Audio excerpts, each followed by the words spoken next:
बहुत धन्यवाद टिकैत साहब। ऐसा नहीं कि हम आप सभी से नाराज हैं। आप हमारा हिस्सा है, हमारे भाई हैं, हमारी बहनें हैं। मैं कल आ रहा था पंजाब से, जिस तरह से रास्ते में आपने लंगर लगाए, जिस तरह से आप हमें इज्जत दे रहे थे, उसके लिए मेरे पास शब्द नहीं आपका धन्यवाद करने के लिए। मुजफ्फरनगर के लोगों ने इतना प्यार दिया, पंजाब के हरियाणा के लोग जब आ रहे थे इतना प्यार दिया, इतना सत्कार दिया, उसके लिए मेरे पास शब्द नहीं धन्यवाद देने के लिए। लेकिन ये छोटी सी घटना हुई, मैंने उस पे गिला किया। बात आप सब की है। आप सब यहां क्यों बैठे हैं ये समझना होगा। आज सारा देश एक खास तरह के संकट में है। जो आदमी सख्त मेहनत करता है वो भूखा मर रहा है। जो आदमी एसी में बैठा है, जो आदमी एक कॉरपोरेट हाउस चलाता है, देश की सारी दौलत उसकी तरफ धक्के से जा रही है। हम सरकार चुनते हैं। हमारे देश का संविधान कहता है government of the people, by the people, for the people. ये बदकिस्मती से हमसे एक गलती हो गई। ये हिंदू मुसलमान का नाम लेकर भाजपा वाले सत्ता में आ गए तो सरकार बन गई government of the people, for the corporate, by the people. लोग चुनते तो हैं सरकार, लेकिन वो सरकार आज लोगों के लिए नहीं होती। हम अपने नुमाइंदे चुनते हैं, वो पार्लियामेंट में जाते हैं, विधानसभा में जाते हैं। उनकी पहली ड्यूटी ये होती है कि वो वहां जाकर ऐसी पॉलिसीज बनवाएं जिससे लोग शांति से अपना जीवन जी सके। ऐसे कानून बनवाएं जिससे लोगों को तरक्की करने में मदद मिले। लेकिन हो क्या रहा है, कुछ कॉरपोरेट हाउसेस, आज देश की हर चीज उनके लिए सेल पे लग गई है। रेलवे बेच दी अडानी को, हवाई अड्डे अडानी को, तेल का बिजनेस अंबानी को, कम्युनिकेशन अंबानी को, एयरपोर्ट अडानी को। एक एक करके देश के असेट्स जो हैं, देश की जो मूल्यवान चीजें हैं, जो देश के लोगों के खून पसीने की कमाई से खड़ी की गई, वो सारी बेची जा रही हैं। तो अब कृषि सेक्टर रह गया था। मोदी सरकार ने इस पे भी कॉरपोरेट हाउसेस के सामने परोस के रख दिया। सारी दुनिया का फेल हुआ मॉडल हमारे देश के किसानों पे लादने की कोशिश की जा रही है। 3 कानून बनाए, हमने 11 बार बहस की। भाइयों, मैं आपको बधाई देता हूं, इखलाक आपका बहुत बड़ा है। इखलाकी तौर पे आप ये जो केस है जीत चुके हैं, लेकिन सरकार बद इखलाक है। जितने कानून बनाए उन पे एक एक क्लॉज बाय क्लॉज हमने बहस की और उनके पास कोई जवाब नहीं। लेकिन झूठ बोलने में बहुत माहिर हैं और इसी वजह से आज सारा देश इस आंदोलन में कूद पड़ा है। ये नहीं कि आज पंजाब, हरियाणा, उत्तर प्रदेश, राजस्थान या उत्तराखंड ही इसमें योगदान दे रहा है। ये तमिलनाडु वाले भाई ऐसे ही नहीं आए, ये मध्य प्रदेश के भाई और ये दूसरे राज्यों से जो हमारे साथी आए हैं वो यूं ही नहीं आए। उनके प्रांत में भी यही आंदोलन पूरा जोर पकड़ चुका है। और एक बात कहूं, जितना ये आंदोलन जोर पकड़ रहा है उतनी मोदी की, उसकी भाजपा की जड़ें उखड़ रही है।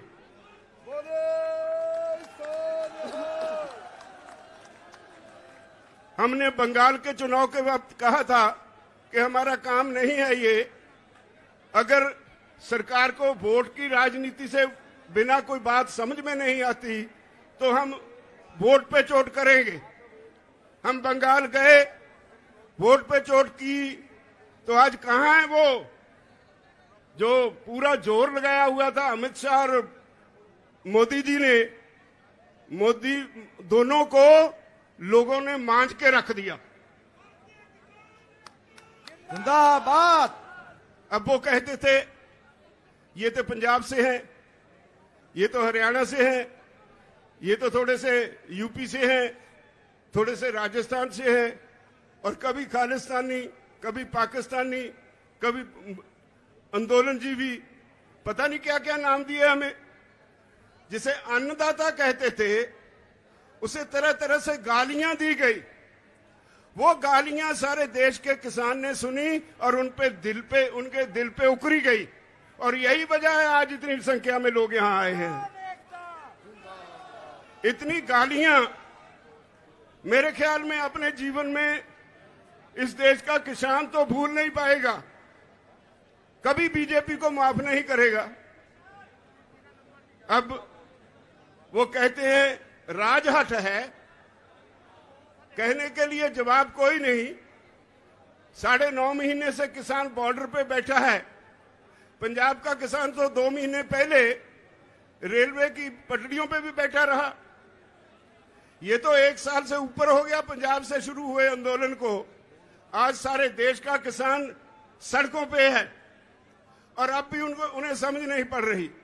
आज का आपका ये इकट्ठ, ये एक वार्निंग सिग्नल है मोदी सरकार को कि राहे रास पर आ जाओ वरना मिटा दिए जाओगे। हम 27 तारीख को फिर एक हमने प्रोग्राम दिया है। अभी मेरे साथी कह रहे थे 27 तारीख को भारत बंद की कॉल दी है। इससे पहले भी हमने कई कॉल्स दी। संयुक्त मोर्चा यहां से कॉल देता है और सारे देश में वो सफल हो जाती है। अब 27 सितंबर है। मेरी निवेदन है इस देश के किसानों के अलावा व्यापारी वर्ग को, मुलाजिम वर्ग को, वो गलतफहमी में है। ये आंदोलन सिर्फ किसानों का नहीं है, ये सारे देश के लोगों का आंदोलन है। देश की होंद का होंद बचाने का आंदोलन है, लोगों का अस्तित्व बचाने का आंदोलन है, भविष्य बचाने का आंदोलन है। बचोगे आप भी नहीं अगर इस किसान आंदोलन में साथ नहीं दोगे। बड़े बड़े कॉरपोरेट हाउसेस, बहुत बड़े बड़े 10-10, 20-20 एकड़ में मॉल्स खोलने के लिए तैयार हैं यहां पे। अब कॉरपोरेट हाउसेस के मन में एक पानी आ गया मुंह में। वो कहते हैं हर काम में घाटा हो सकता है, हर बिजनेस में घाटा हो सकता है, लेकिन कृषि में कभी घाटा नहीं होगा। इसलिए उन्होंने समझा कि हर आदमी खाना खाए बगैर तो जी नहीं सकता, तो जो कृषि में पैदा होता है उसको कब्जे में ले लो। आज दुनिया के विकसित देशों में, हाँ भाई फिर लगा लेना नारा, दुनिया के विकसित देशों में कॉरपोरेट हाउसेस में दौड़ लगी है जमीन खरीदने की। लाखों हेक्टेयर जमीन एक एक कॉरपोरेट हाउस खरीद रहा है। अगर वो सफल हो गए तो याद रखो हर गरीब की रोटी अमीर कॉरपोरेट हाउस के गोदाम में कैद हो जाएगी। ये देश दोबारा फिर गुलाम हो जाएगा। इसको बचाने की जरूरत है, इसको बचाने की जरूरत महसूस करके ये सारे देश का आंदोलन बन गया है। तो मेरी सबसे निवेदन है, जो भाई दूसरे काम भी करते हैं बारी उनकी भी आने वाली है। जब सरकार हमें ये कहती है कि भाई आपकी ये कानून वापस लेने में हमें कोई आपत्ति नहीं, लेकिन हमने बहुत से सुधार किए हैं, बहुत से लेबर लॉज बनाए हैं। अगर आपके ये कानून वापस ले लिए तो कल को लेबर वाले आके बैठ जाएंगे। तो हमने कहा कि अगर इतने पाप किए हैं तो गंगा नहा लो एक ही बार, सारे वापस ले लो। और उनके पास कोई जवाब नहीं। इसका मतलब है वो मानते हैं कानून उन्होंने गलत बनाए, संवैधानिक तौर पे गलत बनाए, देश के लोगों के खिलाफ बनाए, देश के किसान के खिलाफ बनाए। और अब जब किसान को समझ आ गई, वो इनके सर पे आके बैठ गया, तो इनको कोई रास्ता नहीं मिल रहा। वो कहते हैं हमें कोई रास्ता बताओ जिससे हमारी इज्जत बच जाए, आपका काम बन जाए। हम उनकी इज्जत बनाने के लिए तो आए नहीं, हम तो अपना हक लेने के लिए आए हैं। ये कोई छोटी बात थोड़े है कि 9-10 महीने लगातार किसान धरती पे सोए। सर्दी निकल गई, गर्मी निकल गई, बरसात निकल गई, और हमने कह दिया है इस सरकार को कि जब तक आप चाहोगे 2024 तक भी हम यहीं बैठे रहेंगे, तब तक वापस नहीं जाएंगे, जब तक कानून वापस नहीं होंगे।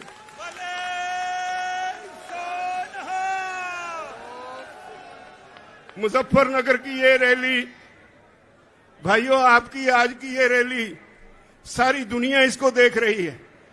पिछले हफ्ते अमेरिका में वहां के गोरे किसानों ने आपके हक में एक बहुत जबरदस्त मुजाहरा किया, और उन्होंने जो मैसेज सोशल मीडिया पे दिया, वो कहते हैं, भारत के किसानों, हम आपके साथ हैं, भारत के किसानों डरना मत।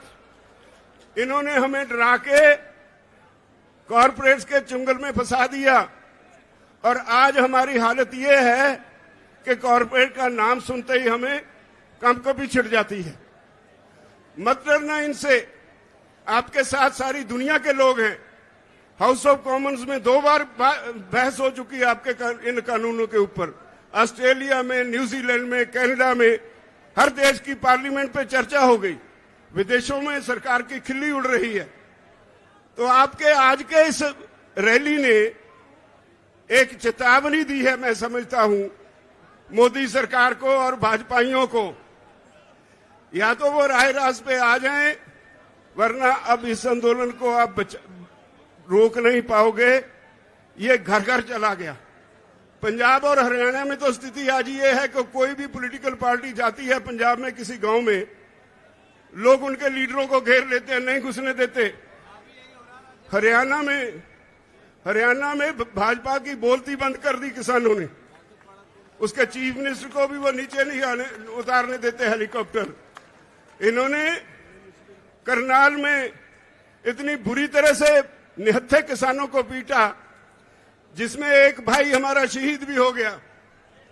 और हमने 6 तारीख तक वार्निंग दे रखी है हरियाणा की सरकार को कि या तो उस ऑफिसर के खिलाफ जिसने सर फोड़ने की हदायत की पुलिस को, या तो उसके खिलाफ 302 का मुकदमा दर्ज करो, नहीं तो फिर 6 तारीख को आपकी सेक्रेटेरिएट को घेर लेंगे।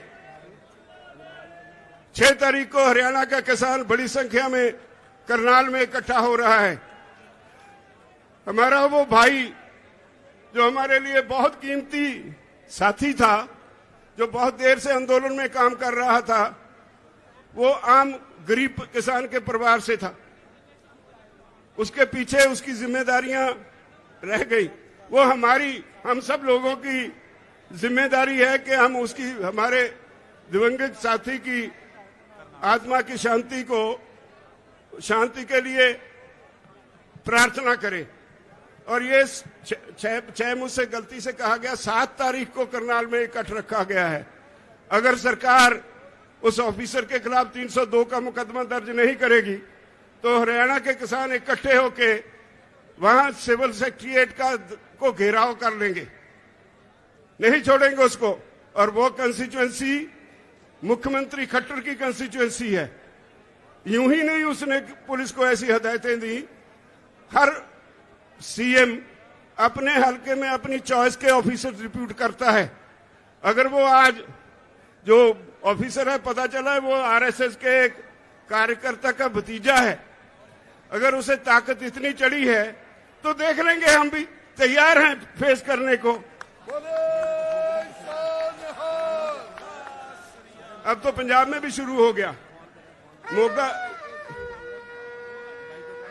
मोगा पे किसानों पे लाठियां चली, माछीवाड़ा पे वो कुछ कर नहीं पाए। सुखबीर बादल रास्ता छोड़ के किसी और रास्ते से भाग गए, लेकिन एक झूठी एफआईआर वहां भी हमारे वर्कर्स पे उन्होंने दर्ज कर ली। तो हम इन बातों से डरने वाले नहीं हैं। लड़ाई बहुत अहम है, लड़ाई हमारे भविष्य की है, हमारे बच्चों की है।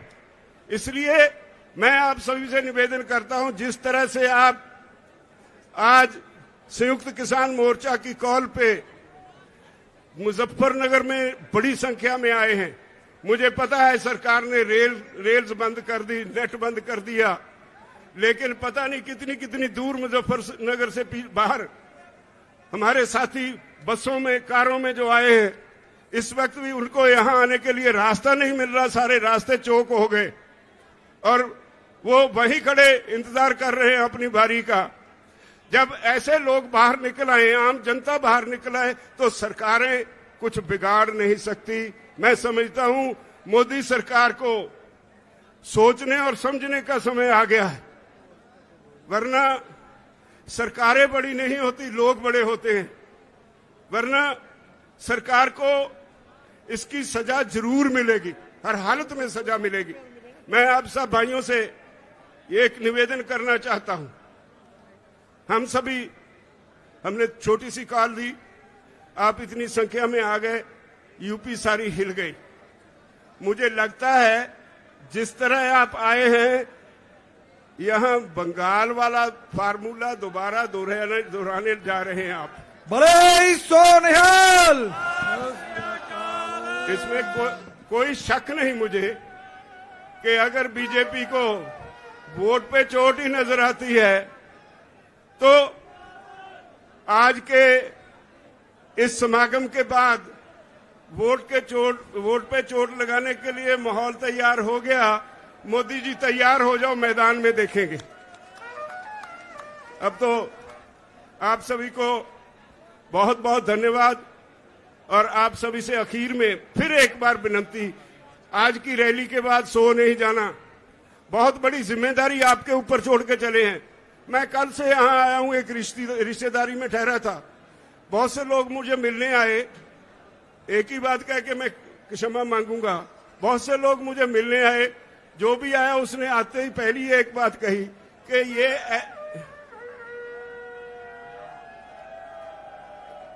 हर एक ने एक ही बात कही कि ये ग्राउंड ऐसी ग्राउंड है, जब मुजफ्फरनगर में इस ग्राउंड में रैली होती है और ये ग्राउंड भर जाए, इसका मतलब होता है यहां की सरकार गई। बोले सोनिहाल। सत श्री अकाल। ये इस मैदान का इतिहास है।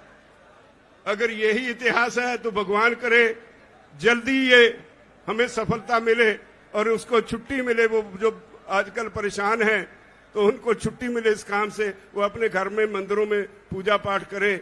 और मुझे उम्मीद है कि आप सफल होंगे, हम जीतेंगे, हर हालत में जीतेंगे। मोर्चा जीता हुआ है, कोई हरा सकता नहीं। बहुत बहुत धन्यवाद।